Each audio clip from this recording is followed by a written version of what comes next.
This is the Halo 65. It's a top-mounted 65% mechanical keyboard with an aluminum case wearing GMK Pulse and Tecsee. Wait a minute guys. This is way out of order. Go back, rewind, back. No, this is the Halo 65. It's actually a tray-mounted 65% pre-built with an aluminum case and a waifu on the side. Many people actually say this is one of the best pre-builts available, given its performance, the sound, and a waifu in a $119 fully built package. Well, then why did I tear this apart in the first place? I don't know, that's what I do, I guess? Hi guys, welcome back to the channel. This is Scott K. Today we are going to take the supposed best pre-built out there and see if I can convert it into something that is more worthy of fighting some of the entry-level customs. Well, the keyboard in question is this. It's called the Halo 65 and it's made by a company called Nuphy. If you haven't heard of them, they're the one that includes a waifu with every keyboard they sell. Like this one. Waifus. How do they know our weakness? The keyboard is called a Halo because, well, it has a halo light effect on the inside and out. It also has matching wrist rest that kind of feeds off the light and glows. It's pretty nice. Anyways, overall it lives up to its name and actually does look pretty good and also sounds pretty good right out of the box as well. But during the review, I did find some interesting hidden things about this board, and in the end, I ended up doing what I do best. Break things. No? I mean, make things better.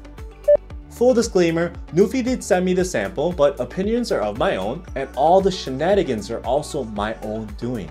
They actually don't know what I'm about to do. So let's get started. Alright, so Nuphy says to focus on the fun and function. It says so right on the box.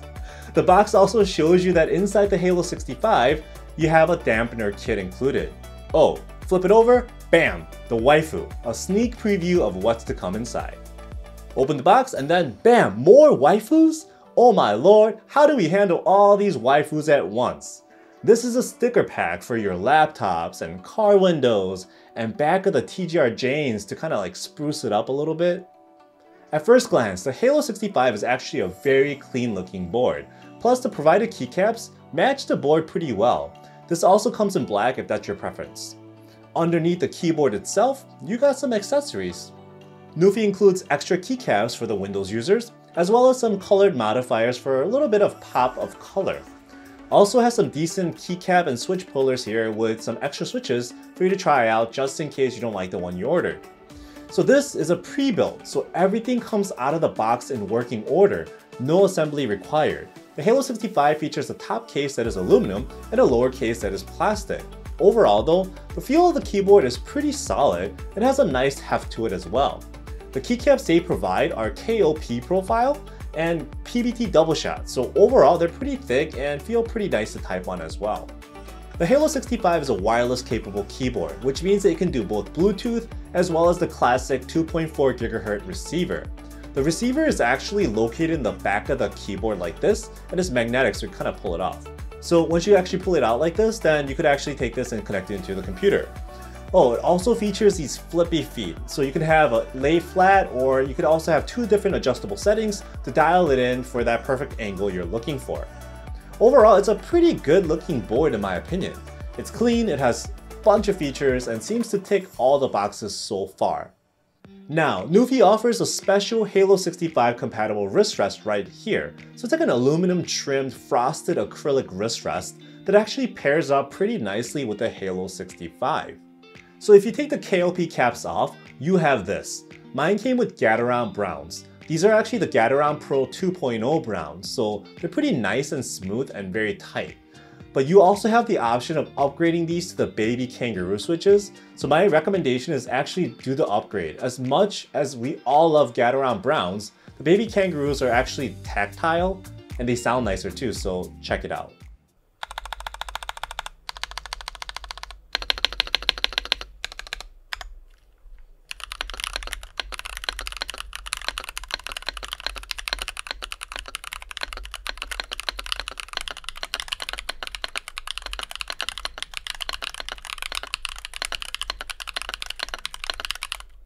You know, for a keyboard that just comes right out of the box, this is not a bad typing experience at all.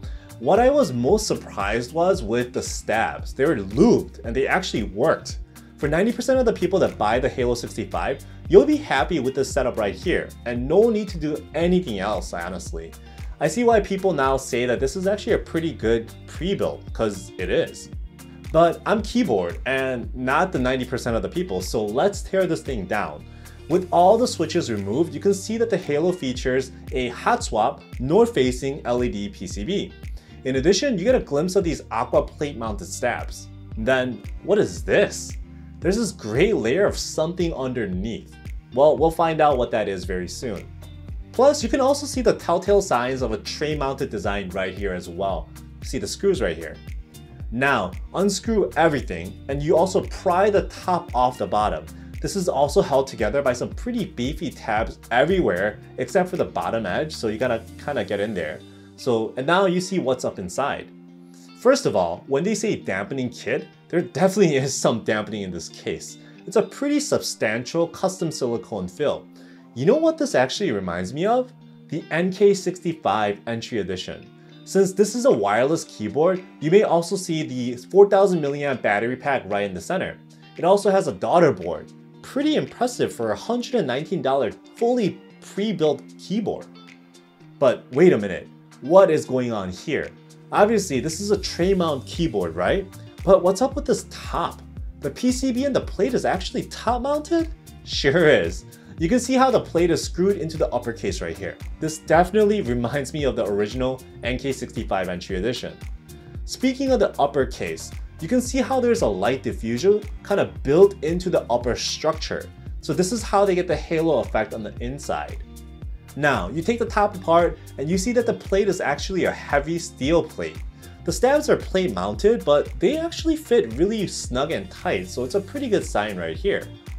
Now, the PCB and that mystery gray stuff. Yup, it's a really thin silicone sheet. From my experience with this stuff, it actually works to dampen or quiet down the board. So not my favorite thing, so I'm going to be pulling this thing out.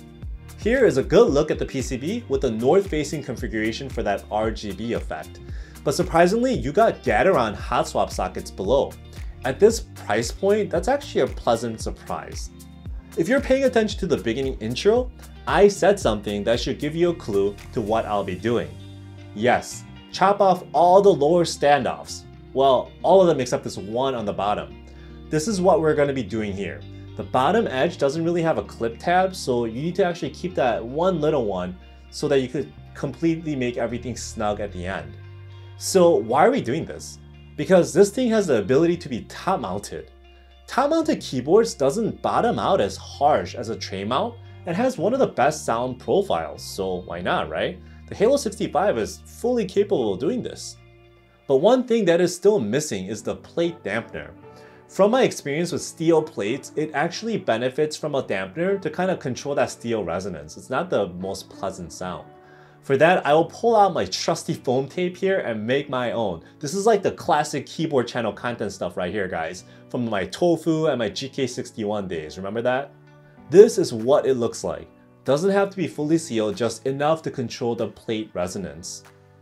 Then I tuned the stabs a bit and then put the plate and the PCB together like this. Then I installed everything back into the case and snapped the tabs on and screwed that one little screw on the bottom. For switches, I want to use new Tecsee Strawberry Milk Ice, and the reason why is that they're very nice and smooth, and they have a long stem, so it actually works perfectly with the north-facing configuration, even with cherry profile caps for a board like this. And it also comes in this cool container. For keycaps, I decided to throw on some cherry profile GMK Pulse Mitolets. The bold purple on this white case really helps to create a look, and here's a final build right now. The stock Halo 65 looked pretty nice, but this I think definitely looks like a proper custom now. The Halo 65 is a great board out of the box. It has all the looks, the performance, and the features to make it a great option for those that don't really care to build their own keyboard or mod it. Also has a waifu. However, if you do wish to push your pre-build to the limits like I am doing, the Halo 65 can be that platform that starts to blur the line between a pre-built and an entry-level custom. As usual, if you enjoyed the video, please like and subscribe and I'll have more content for you in the future.